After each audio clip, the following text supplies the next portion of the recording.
Hey guys, I wanted to just come on here and make a quick video going over the answers to that alcohol worksheet from day 7. So I have put comments in everybody's Google Classroom where you submitted it, and I tried to highlight things on the pages that you got wrong so that you would know what I was talking about. But this might be a little bit easier for you to hear it. So I'm basically going to go through it and then probably say a couple of additional things that I would have said in class. So here we go.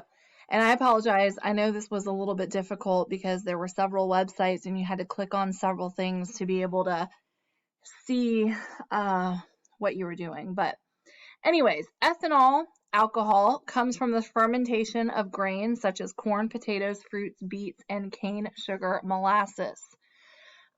Things, and here's where I'm going to kind of veer off of here, but things like beer come from wheat or some sort of grain, okay? Some alcohol comes from fruit, like there are different types of wine. So they could ferment grapes. That's the most common one. There's strawberry wine. I think there's peach wine. So that is from the fermentation. So the process through which carbohydrates such as sugar are turned into alcohol. The process requires the action of a cellular organism called yeast. Alcohol in the human body. About 20% of the alcohol consumed is absorbed in the stomach and 80% is absorbed in the small intestine. Alcohol is a depressant. So we talked about drugs that speed up your nervous system like cocaine and methamphetamine. But alcohol is a depressant, and so that includes the brain and the spinal cord, and it's going to slow down activity.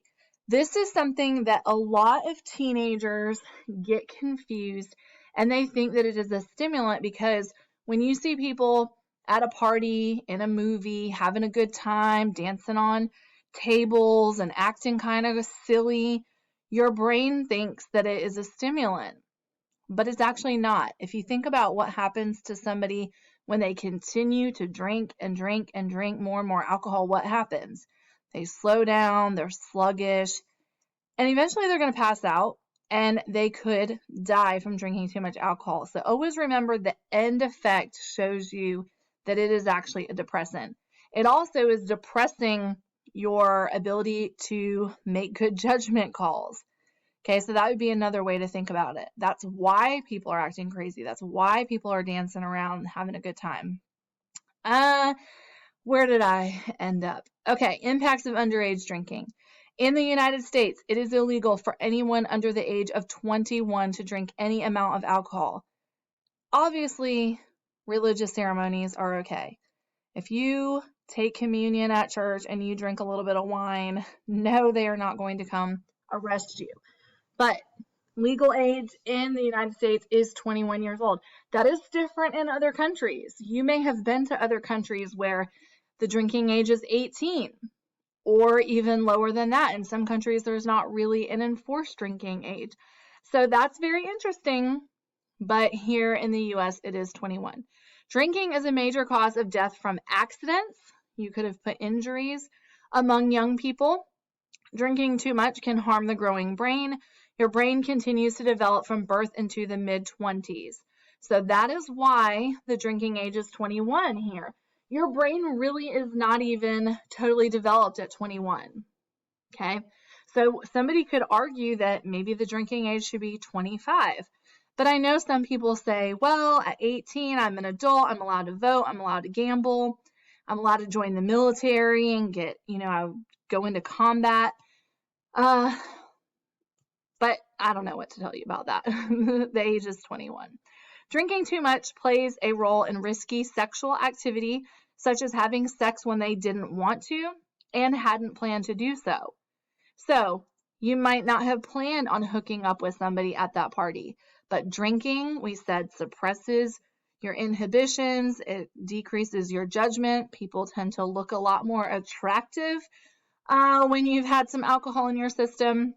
So it does increase the chance of teen pregnancy and sexually transmitted infections. Proof is the commonly used measure of how much alcohol is in an alcoholic drink. This was a trick question, this next part. On the website, it actually said to figure out proof, you would take percentage of alcohol and multiply by 2. Well, I'm asking you for the opposite. To figure out the percentage, you would take proof and divide by 2. So let me talk about this next little part real fast, and then I'll come back to proof. So there are 3 types of alcoholic beverages: beer, liquor, and wine. So alcoholic content of beer in the United States is between 3 and 6%. If you were to go to other countries, they might have a higher percentage of alcohol in their beer. In America, you can buy beer at CVS, the gas station, Walmart, grocery stores, any place like that. In North Carolina, to buy liquor, you have to go to the ABC store. That is not the case in every state in America.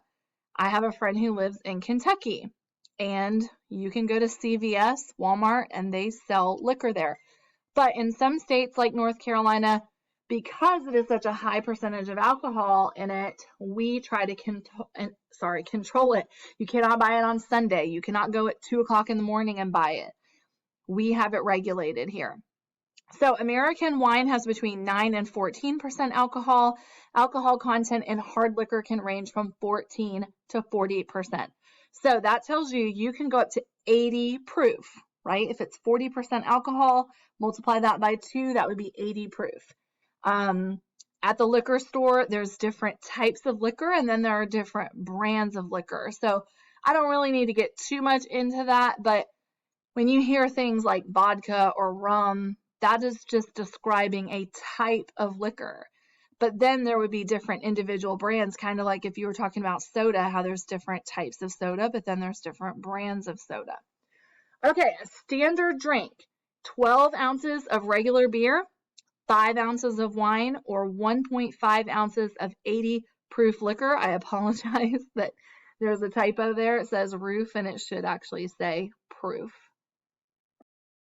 So just to kind of go into that a little bit more, a serving of alcohol is the same in a 12-ounce beer, which would be a regular can of beer, a 5-ounce glass of wine, which is not a whole glass of wine. If your parents ever order wine at a restaurant, you notice they do not fill it all the way up to the top. It's about halfway full or a little bit less than half, depending on the size of the glass. But 5 ounces of wine, and then 1.5 ounces of 80 proof liquor. So I'm sorry, there's a typo there. I keep forgetting to fix it. It should say 80 proof liquor. So picture what that looks like. One can has the same amount of alcohol for the beer as the wine glass, not all the way full, or 1 shot glass of liquor. And depending on what the proof is, that would depend on, how strong that alcohol is going to be. But the legal limit of alcohol in all 50 states is 0.08. Okay, there used to be some variation. Some states were a little bit higher than that, but now we're all on the same page. It is 0.08. So here's the second page: mixing alcohol with carbonated drinks. That could be soda, seltzer water, basically anything with bubbles in it that speeds up the absorption of alcohol into the bloodstream. A blood alcohol content of 0.4% will kill about half of all adults. That's extremely dangerous. If you played around with that blood alcohol content calculator, then you could see how much a person of a certain height, weight, I'm sorry, it doesn't ask for height, a certain weight, and how much alcohol they had, how that would affect their BAC.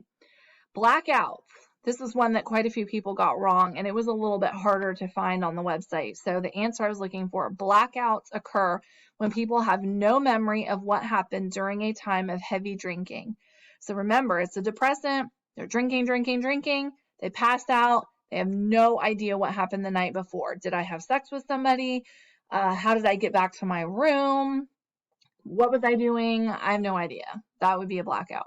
The National Institute on Alcohol Abuse and Alcoholism defines binge drinking as the amount of alcohol leading to a BAC of 0.08%, because we said that's the legal limit. So for most adults, that would be consuming 5 drinks if you're a male, 4 drinks if you're a female, over a 2-hour period. And again, you can play around with that BAC calculator and see, how many drinks would you have to have in what amount of time? Okay. Typically 5 drinks for men, 4 for women in 2 hours. Frequent binge drinkers are more likely to engage in risky behavior such as using drugs, having sex with multiple partners, having bad grades. So we could say, alcohol is a gateway drug. People who are at risk for alcohol poisoning can lose the ability to swallow because their gag reflex is impaired. This is dangerous because some people have passed out and choke on their vomit. They accidentally inhale it into their lungs, which leads to asphyxiation, which is suffocation.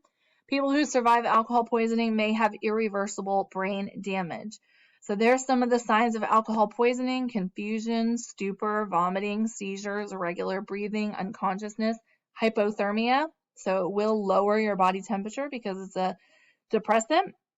The breakdown or oxidation of ethanol occurs in the liver. That is the only organ in your body that breaks down alcohol. Once absorbed by the bloodstream, the alcohol leaves the body in 3 ways. So you're going to pee it out, urination, sweat it out, perspiration, and then exhalation. When you breathe out, there are droplets of alcohol, and that's how a breathalyzer would work.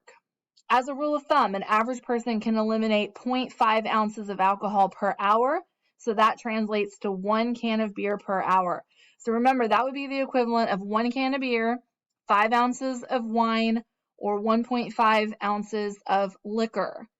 You cannot speed up this process, okay? By drinking a lot of water, by having coffee, by eating food, you are not speeding up how quickly your liver can process that. So if you continue drinking, your liver is going to work on processing that 5 ounces of alcohol per hour, and all the rest of the alcohol is going to keep circulating through your body, to your muscles, to your brain. You cannot speed it up. Now, different people might react to alcohol differently because of something called tolerance, right? We're not all affected by it the same way, but we all process it the same way. What parts of the brain are most affected by alcohol? So cerebral cortex, that's your senses and your thought processes. Your limbic system is your emotions. People tend to get more angry or upset when they've been drinking. Your memory starts to fade.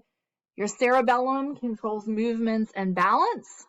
So that's why walking and driving are difficult. Hypothalamus and pituitary gland is going to be your sexual function and your urination. So you will get dehydrated because you have to pee more, and that does put stress on your kidneys.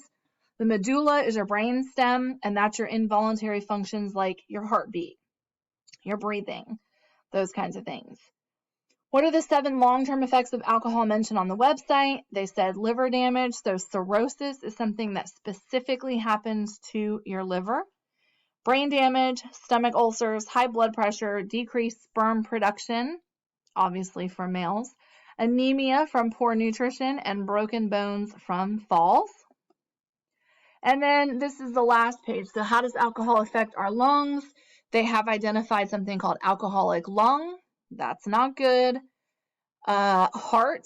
So people have weakened heart muscles. That leads to high blood pressure and risk of heart disease and heart attacks. Also increases your risk of stroke. Kidneys, I mentioned it does put stress on your kidneys because of dehydration and imbalancing electrolytes.